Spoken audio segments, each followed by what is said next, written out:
Phone tapping కేసులో మాజీ task force DCP Radhakishan రావుకు మధ్యంతర బెయిల్కు కోర్టు అనుమతిచ్చింది. తల్లి అనారోగ్య కారణాలతో బెయిల్ ఇవ్వాలని కోరడంతో రేపు ఉదయం 11 గంటల నుండి మధ్యాహ్నం 3 గంటల వరకు అనుమతిచ్చారు. కరీంనగర్లోని ప్రైవేట్ హాస్పిటల్లో రాధాకిషన్ తల్లి చికిత్స పొందుతున్నారు. రేపు ఉదయం పోలీస్ ఎస్కార్ట్తో జైలు నుంచి రాధాకిషన్ను తీసుకెళ్లనున్నారు.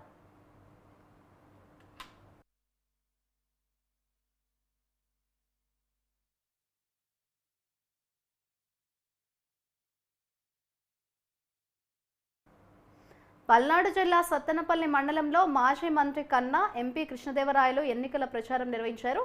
రెండపాలలో ఇంటింటికి తిరుగుతూ ఓటు వేయాలని అభ్యర్థించారు. ఈ కార్యక్రమంలో పెద్ద సంఖ్యలో టీడీపీ నాయకులు, మహిళలు, బీజేపీ కార్యకర్తలు పెద్ద సంఖ్యలో పాల్గొన్నారు.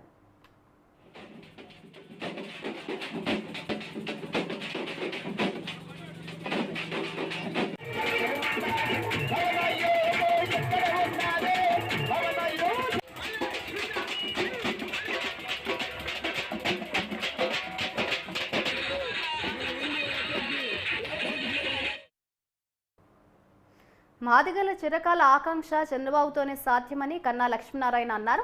సత్తెనపల్లిలో మాదిగల ఆత్మీయ సమావేశంలో ఆయన ముఖ్య అతిథిగా పాల్గొన్నారు. కన్నాతో పాటు పిల్లి మాణిక్యాలరావు హాజరయ్యారు. జగన్ పాలనలో దళితులకు ఒరిగిందేమీ లేదని, వచ్చే ఎన్నికల్లో జగన్ పాలనకి స్వస్తి పలికి కూటమిని అధికారంలోకి తేవాలని కన్నా పిలుపునిచ్చారు.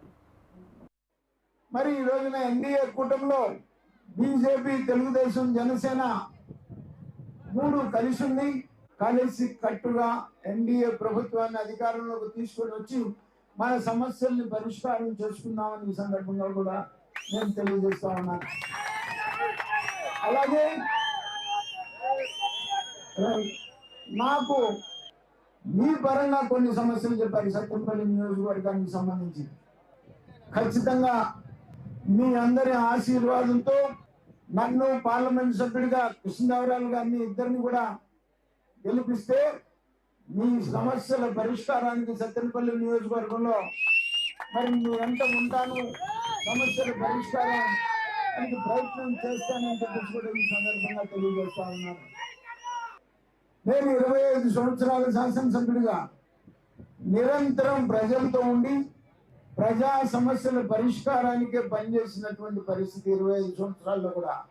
వర్గీకరణకు మొదటి నుంచి కూడా సపోర్ట్ చేస్తున్నటువంటి తెలుగుదేశం పార్టీ కానీ వర్గీకరణ చేస్తామని చెప్పేసి ప్రధానమంత్రి గారు ఈ మధ్య కూడా మరి కృష్ణమాదిక్ గారికి మాట ఇచ్చినటువంటి విషయం కానీ ఇవన్నీ దృష్టిలో పెట్టుకుంటే ఈసారి అందుకే పెదకూరపాడులో 4 సార్లు కానీ గుంటూరులో 5వ సారి కానీ మరి గెలిచి అనేక అభివృద్ధి సంక్షేమ కార్యక్రమాలు మరి చేసినటువంటి పరిస్థితి ఉంది. నేను ఎక్కడికి వెళ్ళినా కూడా అభివృద్ధి కార్యక్రమాలు చేశానని చెప్పుకునేటువంటి పరిస్థితి కూడా ఈ రోజు వరకు కూడా ఉంది.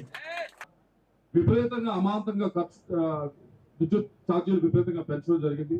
కుటుంబం నడపటం దానికే ఏదైతే మాకు ఈ రూపంలో బయటకు వెళ్ళిపోతున్నాం ఇంట్లో నుంచి, కాబట్టి కుటుంబం నడపడం అనేది చాలా ఇబ్బందికరంగా ఉంది అని చెప్తా ఉన్నారు.